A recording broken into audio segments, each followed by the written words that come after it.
আর একটা সূরা সম্পর্কে নবীজি বলেছেন, রাতের বেলা কেউ যদি ঘুমানোর সময় পড়ে বিছানায় গিয়ে, আল্লাহ রাব্বুল আলামিন তাকে শিরকের পাপ থেকে বাঁচিয়ে রাখবে ইনশাআল্লাহু আযজা ওয়া জাল। শিরকের পাপ কি? আল্লাহর সাথে অংশীদার করা, যেই পাপের কারণে প্রতি 1999 জন মানুষ জাহান্নামে যাবে।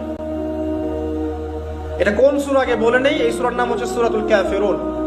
কুল ইয়া আইয়ুহাল কাফিরুন লা আ'বুদু মা তা'বুদুন। এই সূরাটা যে ব্যক্তি রাতের বেলা বিছানায় গিয়ে পড়বে, আল্লাহ রাব্বুল আলামিন তাকে শিরকের পাপ থেকে নিজেই বাঁচিয়ে রাখবেন ইনশাআল্লাহ। তার আগে একটা কথা বলি, যদি আমি এখন প্রশ্ন করতাম যে আপনারা কোরআনের জন্য কে কে জীবন দিতে চান, হাত তোলেন দেখি। এই যে মাশাআল্লাহ, সব হাত উঁচু হয়েছে। এখন দ্বিতীয় প্রশ্ন করছে, সূরা মুলক কয়জনের মুখস্থ আছে? হাত তোলেন দেখি। দেখেন, জীবন দেওয়ার পরিমাণ কমে গেছে এখন। শুধু মুখের বলি নয়, বরং বাস্তবে কাজে প্রমাণ করতে হবে তো।